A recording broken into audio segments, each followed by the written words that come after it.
Dermatology শিল্পের অগ্রগতির লক্ষ্যে রাজধানীতে তৃতীয়বারের মতো অনুষ্ঠিত হল Aesthetica Bangladesh 2025। Aesthetic Dermatology Society of Bangladesh এডিএসবির আয়োজনে রাজধানীর একটি 5 তারকা হোটেলে অনুষ্ঠিত হয় এই অনুষ্ঠান।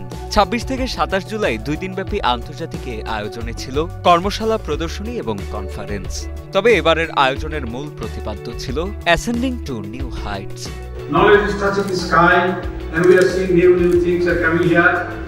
So first of all, I thanks our organizer, President, General Secretary, and all the organizer, President of today's program. এবারের আয়োজনে বাংলাদেশ ছাড়াও অংশগ্রহণ করেন Bharat, Pakistan, Thailand, Nepal, Philippines, Malaysia, Myanmar, যুক্তরাজ্য, অস্ট্রেলিয়া সহ 10টি দেশের আন্তর্জাতিক খ্যাতিমান সম্পন্ন 400-এরও বেশি চর্মরোগ বিশেষজ্ঞ।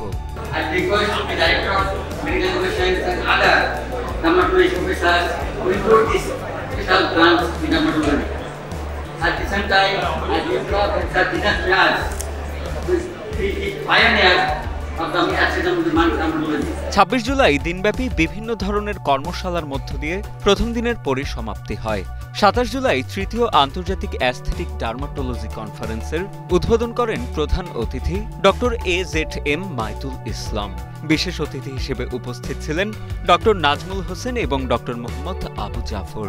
এছাড়া আরও উপস্থিত ছিলেন এডিএসবির মহাসচিব doctor Jahanara Ferdous Khan Jhumu, organising secretary doctor Motiur Rahman Chowdhury, organising president doctor Imroz Mohit এবং প্রধান পৃষ্ঠপোষক doctor MU Kabir Chowdhury.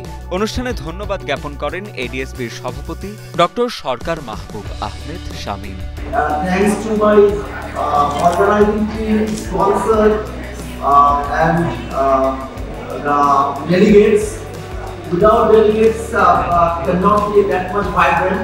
So thanks to delegates, thanks to other organizers. Thank you. Very special thanks to the industries and the sponsors actually. Without their support, we cannot be able to do this massive work.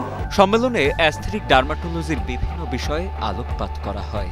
এ সম্মেলন ও প্রদর্শনী এডিএসবির aesthetic dermatology খাতের উদ্ভাবন, প্রসার ও সৌন্দর্য সেবা খাতে নিয়োজিত প্র্যাকটিশনারদের বৈশ্বিক ও আধুনিক জ্ঞান এবং প্রযুক্তির সম্মিলনে দেশের সৌন্দর্য শিল্পকে মানুষের দোরগোড়ায় কার্যকরভাবে পৌঁছে দিতে গুরুত্বপূর্ণ ভূমিকা রাখবে বলে আশাবাদ ব্যক্ত করেন আয়োজকরা। What we need to do, that is the new thing, that is SMAS, some muscular abnormal system, muscular layer with the deep interstitial compartment, retaining ligament, we have to move the nerves, vessel passing through the layers, often changing their depth.